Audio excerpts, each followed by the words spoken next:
Today's guest is Jonathan Isaacson, Executive Chair of Gemline and a true visionary in the industry. Jonathan has transformed Gemline into one of the top suppliers in the promo world. Under his leadership, Gemline was named Counselor's 2021 Supplier of the Year. I personally learned a lot about what it takes to build a supplier from this podcast. It was completely eye-opening, especially from the perspective of being a distributor. Whether you're a distributor or a supplier, you do not want to miss this one. Let's take a listen. You invited me to an amazing dinner you guys had at the PPI show, and it was actually my first time meeting other people in the industry. You know, swag.com, we were so much in a silo, building on the side, not in the industry, and I met so many people that I'm still in touch with today from that one dinner that you had. So thank you for organizing that. Well, it's one of the great things about that dinner is you make a lot of contacts and you meet a lot of people, and it's really fantastic in that regard. Plus, you get to learn a little bit about what's going on, so it's a good thing. It's turned into a thing over the years somehow. Amazing. Like a lot of things, very lucky in that. Awesome. So I just want to talk about your story, and the main point of this podcast is to really give people some inspiration. You know, you've built Gemline over the years, and I was reading that your dad founded it in 1958. I just would love to hear the story of what was your dad's, I guess, to start, what was his motivation to start the business? Well, for people who have been in family businesses, this story will seem familiar. My grandfather was actually a leather tanner. He was in the tannery business, and that he stopped doing that in the 60s, and my father in the 50s had gone into business with his brother. And I won't go through the whole time frame because A, you don't have time, and B, it's probably not that interesting. And like a lot of family businesses, my father working with his brother didn't work, so he went out on his own, and the business started Gem Giftwares, it was originally called, selling today we call them promotional items, premium items, giveaways to school photographers. So you'd go get your picture taken, and it'd tell you the photographer's the comb, the little locket, a pen, whatever, all sorts of little stuff. And he actually started life as a distributor. Oh, wow. Oh, wow. Okay. So he started life distributor. So he was buying from the suppliers, and he was selling it to end consumer in the beginning. He was buying from suppliers and selling it to end consumers. And in the 60s, it's like that story of the fisherman out there who captures the whale. Through a bit of luck, he and another gentleman in the business landed the Sun oil business, Sunoco. And they were doing service station premiums. You would fill up your car. I mean, it's almost quaint right now to think about it, but you fill up your car and you would get a blow-up NFL player or a blow-up Easter bunny, excuse me, or a blow-up or some gift after filling up your car. And it was a huge business for them for probably 6 or 7 years until 1973. And in 1973, you had the Yom Kippur War in the Middle East. And not only were there gas shortages, so there was no need to give anything away, but it was illegal. And so there was a quick business model shift on my father's part. Today they call it a pivot. Back then they called it survival. And this is the way I understand it, and he's no longer around, unfortunately, to correct me, so I guess we'll go with it. There was a guy in Chicago who was selling travel bags to travel agents for use on tours. So you can imagine in the 70s, it'd be like a tour to Italy from a travel agency, and they needed 1,000 people who would go on 1,000 bags for the people who would go on these tours. And my father had been going to Asia in the 60s to buy stuff for Sunoco, and he pivoted into the bag business, and voila, that's the whole business model pivot. It was just one of those things where he was able to do it, and he started bringing in bags. And he was one of the first people not the first in the industry to do that.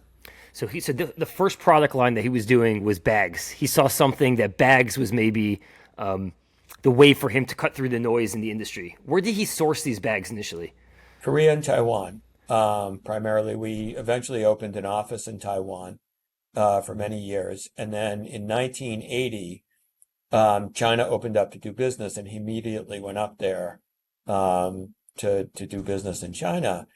And, I got to give the guy credit. You talk about entrepreneurial. So a couple of things. One is, guy had 5 kids in the 1970s. He gets a big order for something, and he mortgages his house to take the order. Wow. It's either lots of guts or, oh my God, what are you thinking? And you can decide which one it is for you. Not everybody has guts to do that, but I want you to imagine an Orthodox Jew who keeps kosher going up to China to source goods, and he would bring his food with him. And there was this traveling group of Orthodox Jews who used to go around Asia, who would be together on the Sabbath. He brought his kosher food up to China with him. They knew how to prepare it for him so that he could do his thing up there. And he went into China and he started sourcing merchandise up there. Eventually, we opened up a Hong Kong operation, and eventually I came along and moved us into China. Wow. Okay. So what year did you join the family business? I came in 1988, and I was in the business for a couple of years, and through luck and stupidity, mostly the latter, I ended up landing a couple of our biggest accounts. So what And so what was please, what was your official role when you started? Because I'm just like envisioning a family business and the dynamics of that. You're following your dad. You're seeing your dad take all these risks, be this true entrepreneur in all the senses, and you joined the company. What was like what position in the company did you start at, and like I what was were you in doing? I was in sales, and I did everything. I swept the floors, I screen printed, I did everything. I cleaned screens, which was a terrible job at the time. I did sales, I did everything that you could do, but I eventually ended up in what today is called supply chain. And you talk about lucky. I met a guy from Tennessee who was struggling getting stuff out of Asia. So we need to rewind the clock a little bit to what was going on in the 80s in terms of what we count as supply chain. So by and large, people were getting merchandise from originally started in Japan, moved over to Korea and Taiwan, then moved a little bit into China and spread around Asia. And there were two reasons for this. One is, today we assume, let's take away the current tariff situation, but we assume that China has the same tariff rate as everybody else. But they got that tariff rate starting in the 80s, and it had to be renewed every year by Congress, which was a big fight. So there was that one piece that was there that you weren't guaranteed that you were going to actually get a certain tariff level that it could change, not different than today. The other thing that was very different is that we had quotas or limitations of what we could export from China into the United States that was insanely measured in pounds. So how many pounds of cotton bags, how many pounds of synthetic bags could you bring into the United States? And if you were a holder of the quota, you essentially had a valuable commodity because you hold the keys to the kingdom in terms of being able to export product categories, and every category being exported from China that was subject to quota. You had somebody who owned it, it was given from the government to somebody, and that drove the price up. And so we would have to deal with China, try to get as much quota as we could, and then we would have to go somewhere else to fill whatever the unmet need was. So much smaller, much less sophisticated company at the time. The industry was less sophisticated at the time. The product line, instead of being polyester bags, nylon and polyester, by and large, people were using rayon, which is a viscose fiber. It's a fiber related family to cotton. And they would laminate it onto PVC, just like you get some people still laminating polyester onto PVC, and you'd make bags out of it. And so I ended up landing this customer was having some struggles getting stuff out of Asia. And long story short, they asked me to do it for them. And it was this hugely complicated order because it was every team in the United States. NFL, NBA, Major League Baseball, hockey, I mean, you name it, colleges, literally every team. And you had to print whatever the team logo was on there. There was a hang tag that went with it. So if it was University of Michigan, it was NCAA. If it was the Boston Celtics, it was the NBA.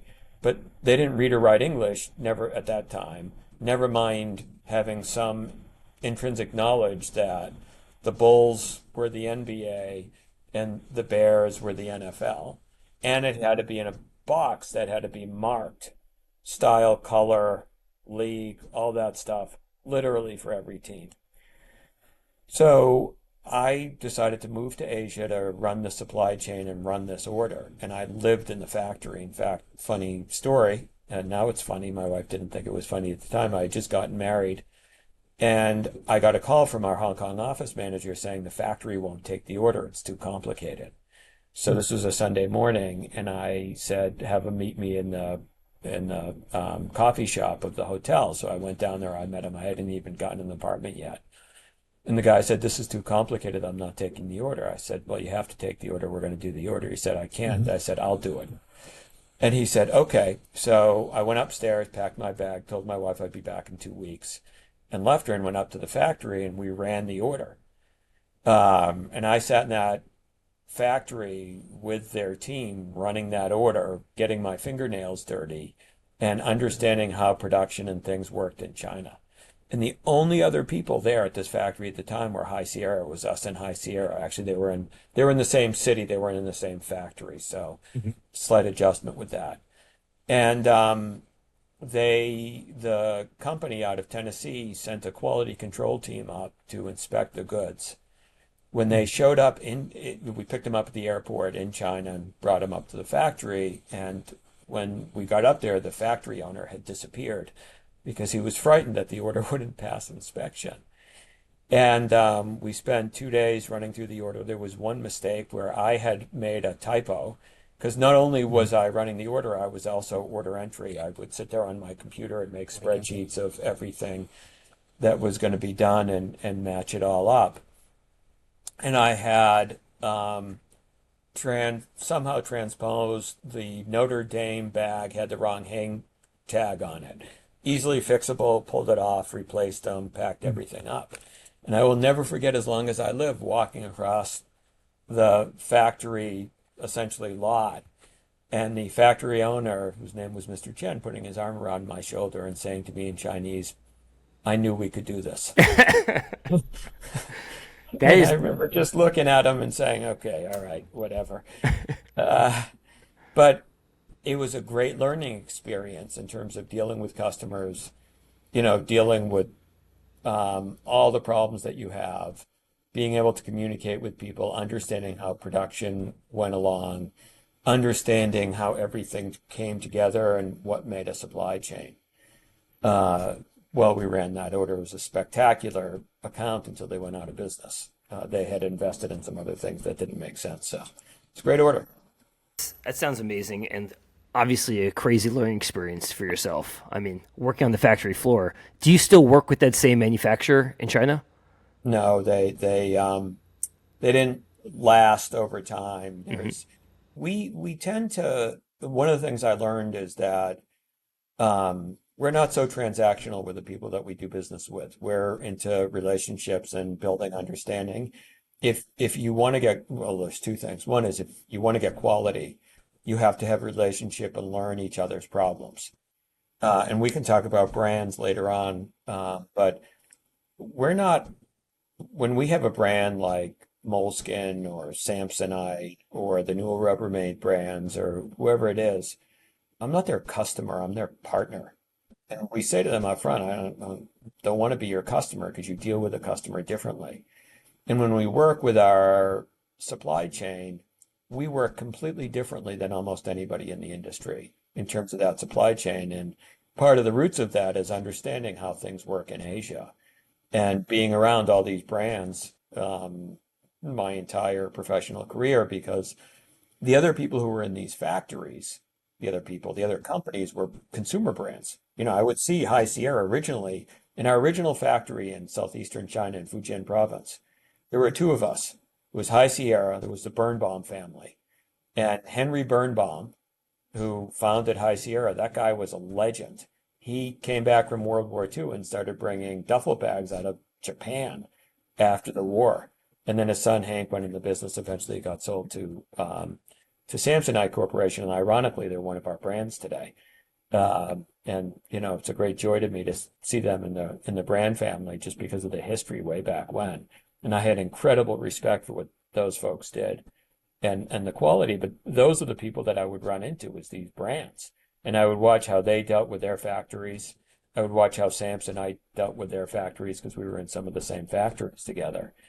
And today, we run our company. We say that we're a consumer products company that happens to sell into promo. We're not a promo company that happens to have some consumer products, so that all the people who work here, besides me and some of the sales team, literally came out of consumer products companies. Interesting. It's a very different situation. When did that shift happen? So you start with bags and doing like the classic promo, and then you started to expand. Obviously, now you guys are like one of the largest hard goods suppliers in the industry, and you're doing a wide variety of products as well as these retail brands that you just mentioned. So when did that shift I used happen? to have an apparel business too. I got out of the apparel business. I'm going to leave that to the Lott family and the other people. We have, but we used to have, we used to do a lot of business down in Central America on the apparel business. So I have a good working understanding of how that business operates.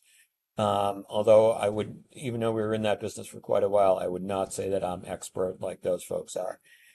What I would say to you is this was a gradual transformation. So I came back in '93 from Asia and decided that I didn't want to work in a family business. It was way too complex, a lot of family members, and I ended up offering to raise some money and buy the business, and I bought everybody out.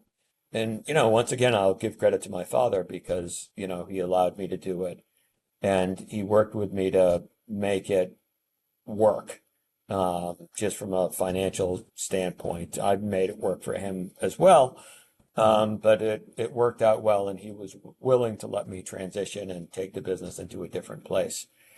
And somewhere in the '90s, and it really got going in the 2000 and the odds, I realized we would get goods in from different places, and it would feel or perform differently. So you'd get a nylon bag and it'd crinkle, or it'd be really soft like butter. And I couldn't figure out what the hell the difference was between. And so we ended up getting ourselves educated in how fabric is produced. And we brought experts in-house, both here and in our China operation. And we actually eventually got into, and I don't remember the year this was, I think it was in the early 2000s, started making our own prototypes. So today, if Gemline decides to make an igloo cooler or our own Vertex backpack or whatever it is, it's our contracts with the fabric mills designed to our specifications. And the prototype is done with our designers and our product management people and our technical people in Asia, and they'll go back and forth until the proto is right. And I have the bill of materials. So I know what the fabric costs, I know what the Gemline knows what the fabric costs, the accessories cost, what everything costs. And when we go to one of our source plants who are actually doing the conversion, they're buying a lot of times from under our contracts from our fabric suppliers and the people upstream, and they're doing the assembly, and that gives us a bunch of advantages. First of all, we get consistency across our supply chain of the product and consistency of quality. So the fabric's always coming from here. We know the specifications, and everybody knows that we have the technical knowledge to control it. The other thing, which I didn't realize until way later on, is we've reformulated our product line to remove the PVC from our product line. Probably 98 or 99% there. 5-year program. And if you remember that rayon that they were making, I was talking about that fabric, they take the rayon and they put it on the PVC laminate. PVC, when they were doing it back then, there were no regulations about lead or whatever. And if you went to the PVC factory, they would put literally everything but the kitchen sink in there. And at first, when I saw it, I said, oh, this is good. We're recycling. They peel off the stuff from the wires, the PVC coatings and throw, you name it, they're throwing it in there. And then we came to realize, as the regulatory environment changed, that when they did that, you got all sorts of unintended consequences in terms of what is the chemistry that's coming off that other product that came from who knows where that was going into your product with the PVC backing. And over time, I came to realize and understand that any compliance problem we have where it failed because of lead or some other heavy metal or something else, it all came out of the PVC. And then I came to understand that when you make PVC or you dispose of it, it is terrible for the environment. And there's almost zero consumer products companies who are using PVC in their production of anything. So if you go to somebody like Nike, they got rid of it, I think, in the 80s. I forgot the exact date. But this industry was still using it for their backpacks and all that other stuff. Having control all the way up the supply chain allowed us not only to understand and get standard quality and consistency, but to reformulate to be much more environmentally friendly at basically little extra cost. And today, as we head into a world where you have more tariffs, this will be hugely advantageous to Gemline as we manage our supply chain going forward. This will be a big advantage. And you're going to see, we would really get down in the weeds in terms of going as to why. But we have control all the way up the supply chain, and that also has allowed us to build product for brands because we have what some of them have, some of them don't have even what we have, but they understand that our supply chain matches up against their supply chain. And the people they're talking to in Gemline, the jobs and the technical ability matches what they have in their place. So they're comfortable that we're going to deliver it in the way that's going to be good for the brand. We're going to be good brand stewards. And that has become very important. So when you work with like a retail brand, it's not just you guys are buying their products from their warehouse and holding in your inventory and then printing. You're working with them to design what products do we think will sell to promo distributors? How do we work together to create a product that we feel like it might not be even in your line at all. It's exclusive to Gemline. It's exclusive that we think the promo distributors will like this. Is that how it works? So there's multiple deals. There are some times where it's just we're distributing something that they're putting out to retail. And a Moleskine notebook is an example of that. And Moleskine, we have a fabulous relationship with them. We love the brand. We love the product. We really like them. We've been dealing with them for a very long time. And we'll take a Moleskine notebook and we have a way of dealing with them that is great for them and great for us. And just even in that distribution agreement, okay, as a side note, when we had to actually go to their paper supplier, and it goes paper supplier, bindery, Moleskine, Gemline. So this is to understand what was the chemistry in the paper on the journal so that we could actually decorate it and get adhesion. So even if you're doing distribution, the reason we want to be partners, we are sometimes very much together as partners, and they have to trust us to go to their paper supplier. Now, we would never betray that trust on either side of the equation because our whole business model is predicated upon trust. You send us your logo from your end user, and you have to trust us that we're going to respect that. Moleskine introduces us to their paper supplier. They have to trust that we're going to respect that, and we do. Our whole business model is predicated on trust. And as one of our board members used to say, trust is the basis of all relationships. And it's absolutely true. So in that case, it's distribution, but there are many cases where they're saying, you design it, you build it, you bring it to market. and you wouldn't be able to tell the difference between their product and our product. And you talk about trust, they're trusting us to be able to do it and then do it in a way that would embarrass nobody. And we take that really seriously. And it's why we have such a spectacular brand portfolio, is that all the brands know who we are and they know how we deal with this and they trust us to make sure that nobody up and down the food chain is embarrassed. We take that super seriously. I'm just listening to the story and like what all it entails to build a supplier like a Gemline, and I'm kind of blown away, honestly, because I'm just trying to think of like my perspective. I'm from the distributor side of things, and obviously I have my challenges, and we sell to end consumers, and we're buying from suppliers, and we're picking which suppliers we want to work with, right? That's kind of like the mentality. And I just assumed, I didn't know, obviously I never worked it for a supplier. I just assumed when you work with a Moleskine or an Igloo or whoever, you're just, making a relationship with them and you're buying some of their stuff and they're giving you some stuff. But I never really fully appreciated that you're like really a design partner with them in many ways and developing it with them. And the entire process from beginning to end, it's like you're involved in making sure this product is not only a product that represents Gemline, but also represents your partnering brands. And because at the end of the day, it's about selling these products and giving a great experience to the distributors and to the end consumer. So It's that's, about yeah. stewardship. This Yep. is about stewardship. And one of the things we tell people is we're going to control what goes on that. We're going to control the distribution. We're going to put controls on there just like you would. And we're going to make it look like you. And in fact, when we ship it from here and the end user gets it, it has to feel like it is from that brand.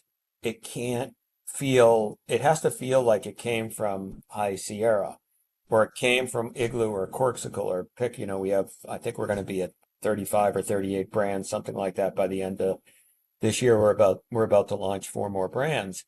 Or, it says Ahead on there. I mean, Ahead has turned over essentially, we've taken over the promotional market for them. We're representing them in the market. It has to feel at least as good as them. But what we want to do is be able to give you that Ahead, and they have an unbelievably fantastic product.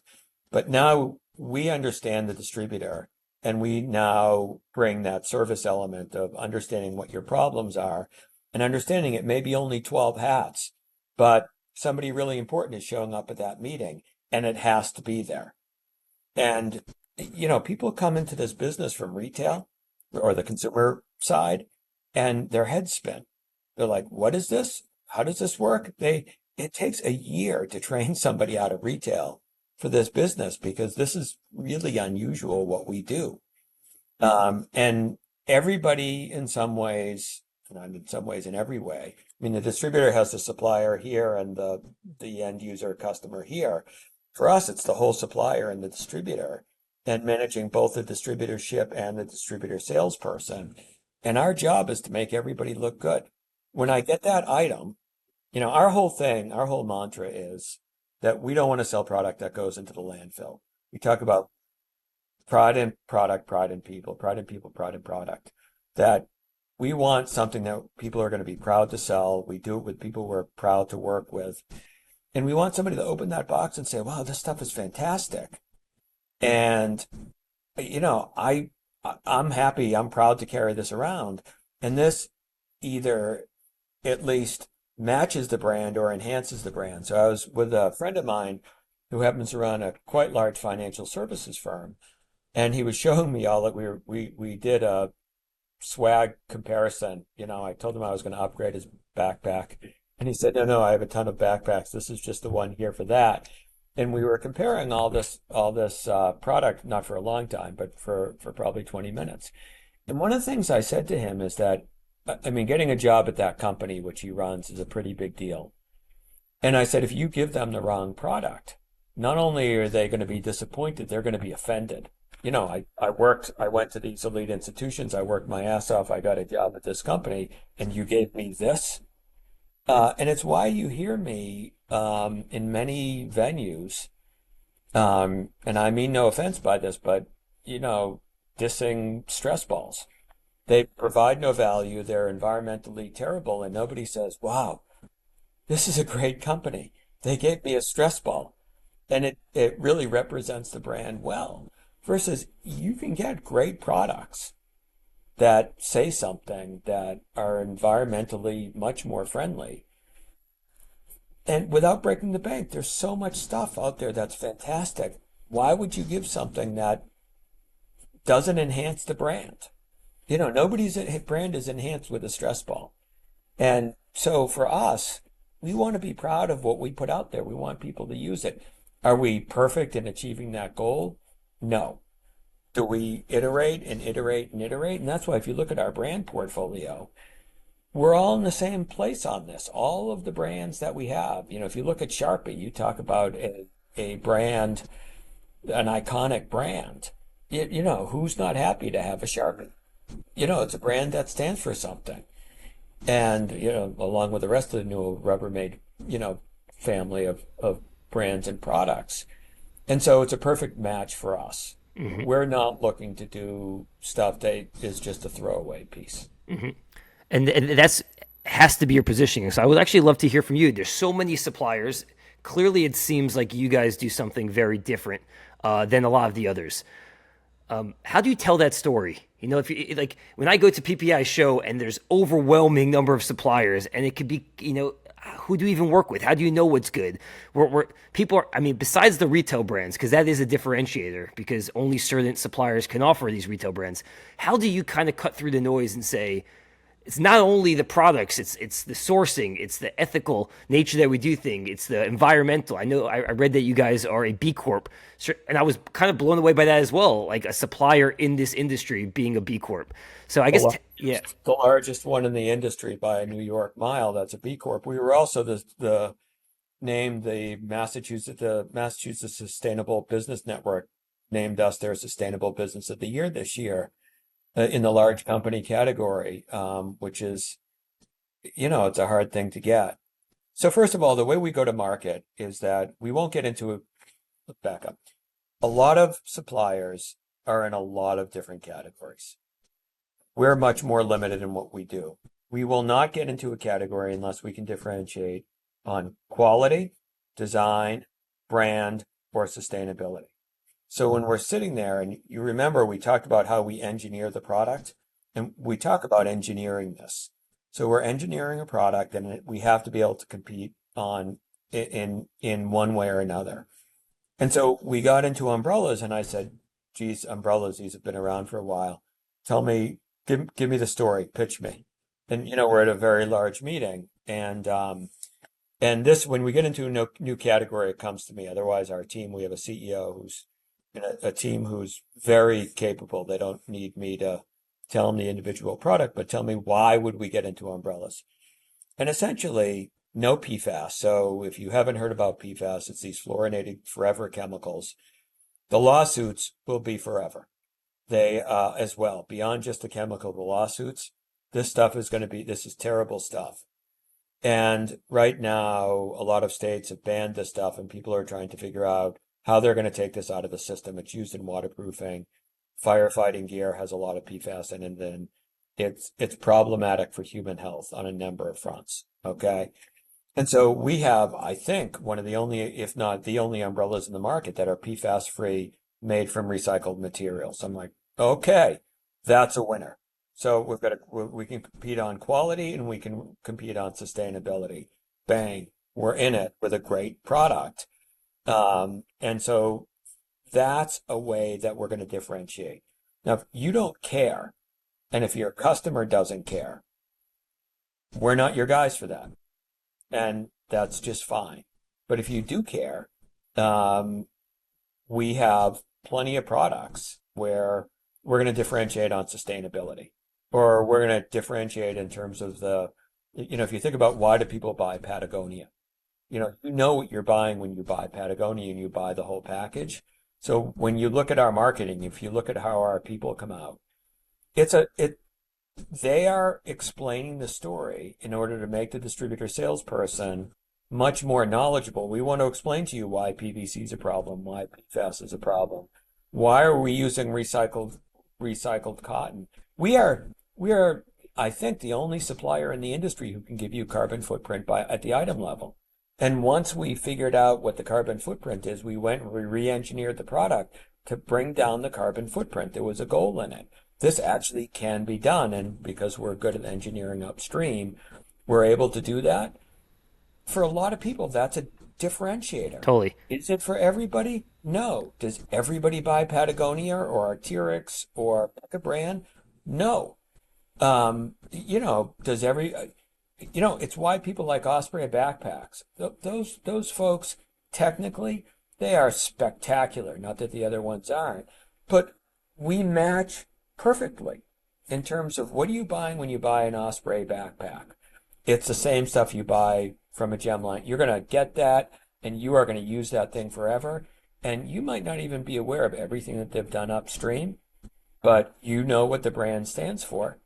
You're very well aware of it. So everything that we do, from the marketing to the way we go to market, to the types of products that we put out there and the thought we put into sustainability, everything matches.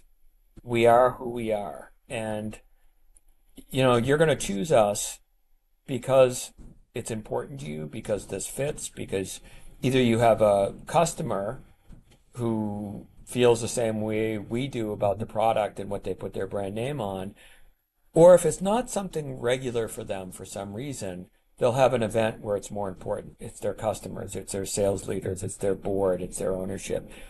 I have a friend whose family developed a multi-billion-dollar customer, a company, and they aren't a customer of ours because they're an end user, but the father used to pick the swag that they put out there. I mean, essentially, it wasn't literally, but it's their name above the door. And there was a pride about being affiliated with this, and the family that took this from nothing, literally nothing, to build this enormous company with thousands and thousands of employees. There's a sense of pride.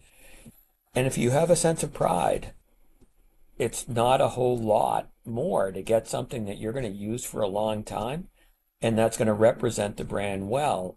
And that has to come through in everything that Gemline does. And it's why we're so quality focused. It's why we're so sustainability focused. It's really important. So the industry is so big, you don't have to be the right solution for everybody. You're building what you're proud of, what you're proud to sell, and that people that you want to work with that also see that value will be attracted to working with you guys. So it makes a lot of sense.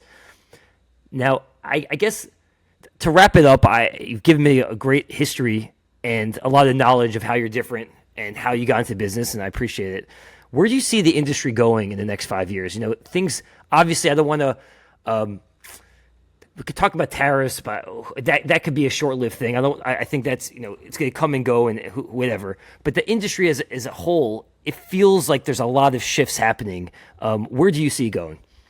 Well, I don't think the tariffs are going to be short-lived. I think that deglobalization, whatever side you're on that, is going to be something that we're going to be dealing with for a while.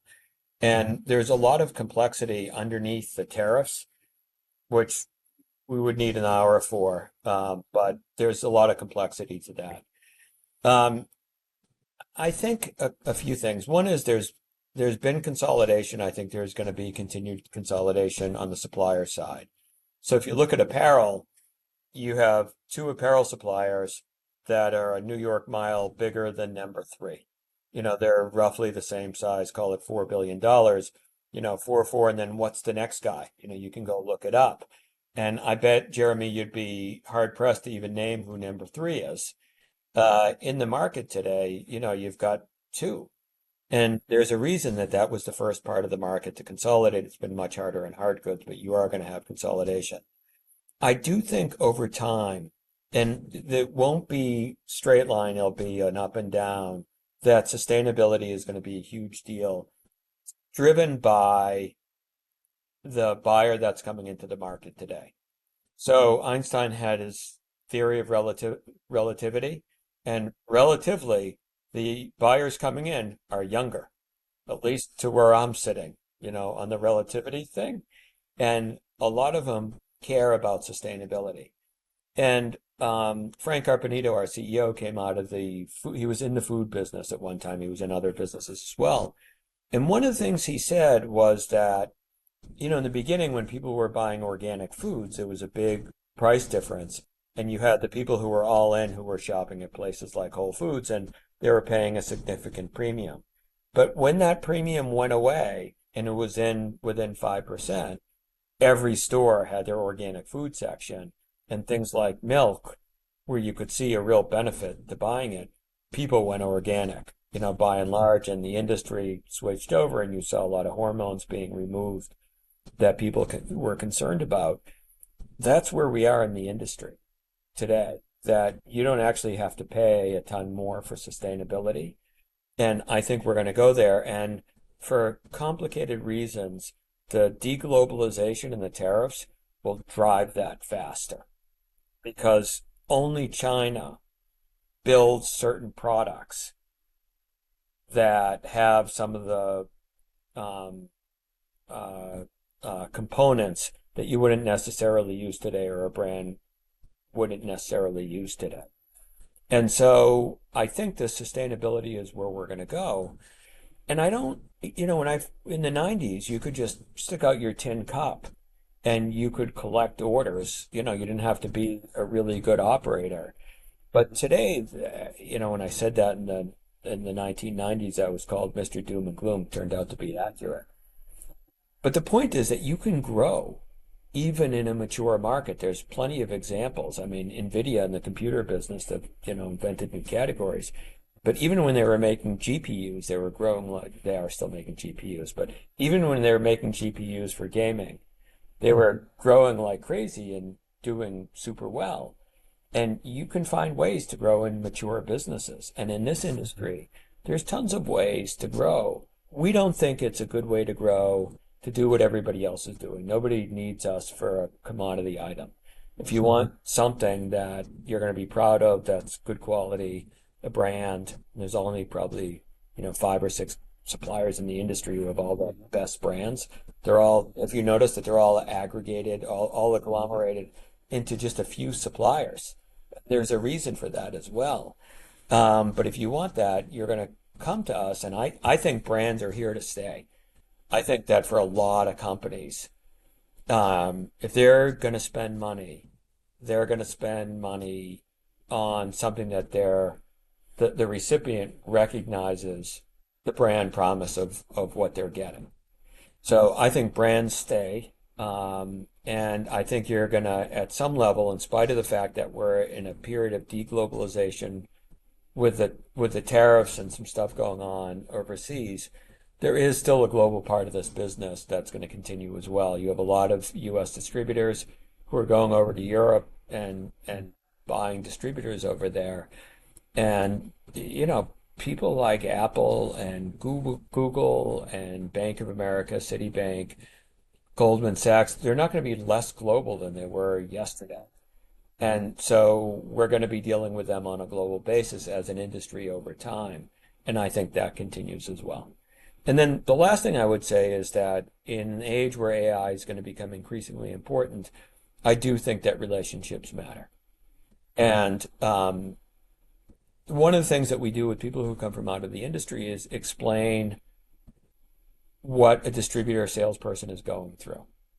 This is most distributor salespeople are 1099 contractors. If the order of the customer blows up, they can't pay their mortgage or their tuition bill or their car payment. And from a supplier standpoint, ensuring that everybody understands how important this is to the distributor salesperson, and that's where relationships matter.